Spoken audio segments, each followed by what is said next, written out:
اور پھر میرے آقا علیہ السلام نے فرمایا آکل الربا، سود کھانے والا، بدنصیبی سے یہ سود انتہائی اتنا قبیح عمل ہے اور اتنا گناہ کا کام ہے، جتنا زیادہ گناہ ہے اتنا زیادہ اس میں مسلمان انوالو ہے۔ میں نے شاید پچھلے جمعے میں بات کی تھی کہ آقا کریم نے فرمایا کہ سود کے 70 گناہ ہیں، 70 گناہ کے 70۔ اس میں ایک یہ ہے کہ کعبۃ اللہ میں اپنی سگی ماں کے ساتھ زنا کرنا، اتنا گناہ ہے۔ ہم تو اس کے نام بدل بدل کے کھا رہے ہیں، یہ میری کمیشن ہے، یہ میری پلنٹی ہے، یہ تو میرا حق بنتا ہے۔ یاد رکھیے آقا علیہ الصلوۃ والسلام نے لعنت فرمائی سود کھانے والے پہ، دینے والے پہ، لینے والے پہ، سود کے معاملے میں لکھ پڑھ کرنے والے پہ، کاغذات بنانے والے بینک آفیسر پہ، اور سود کے معاملے میں گواہی دینے والے پہ۔ اور آقا کریم نے فرمایا یہ سب برابر کے شریک ہیں اپنے گناہ میں۔ اس لیے کوئی بھی غیرت مند نہیں چاہے گا کہ میں اتنا کبھی گناہ کر لوں، کوئی بھی مسلمان نہیں چاہے گا۔ نقصان ہے نا مال کا، کر دو، آج ہی اس گندے کاروبار سے جان چھڑا دو،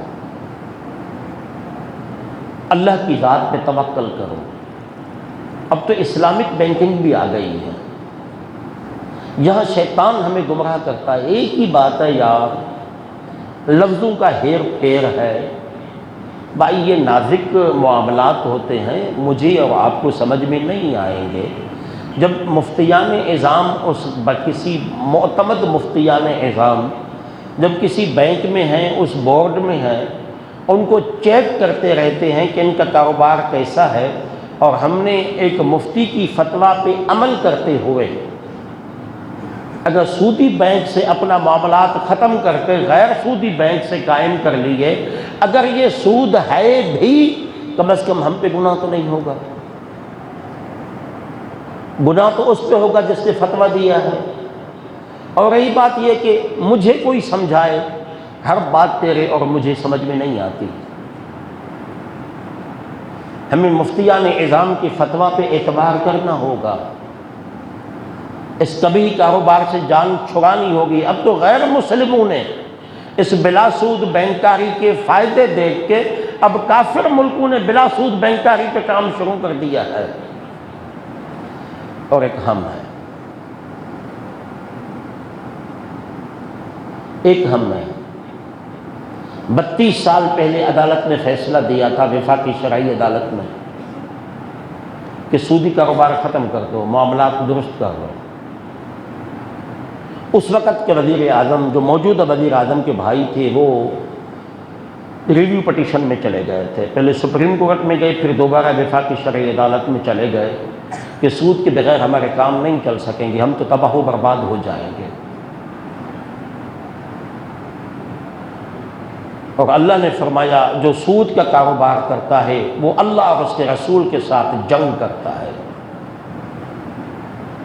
تو اس وقت کے وزیر اعظم نے سود کے خلاف جا کے عدالت نے جو سود کے خلاف فیصلہ دیا تھا، اس وقت کے وزیر اعظم عدالتی فیصلے کے خلاف جا کے اس نے اللہ اور اس کے رسول سے جنگ کا اعلان کیا۔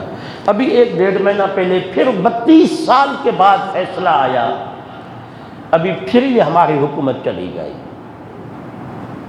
پہلے بڑے بھائی نے اللہ اور اس کے رسول کے ساتھ جنگ کا اعلان کیا، اب چھوٹے بھائی نے کر دیا۔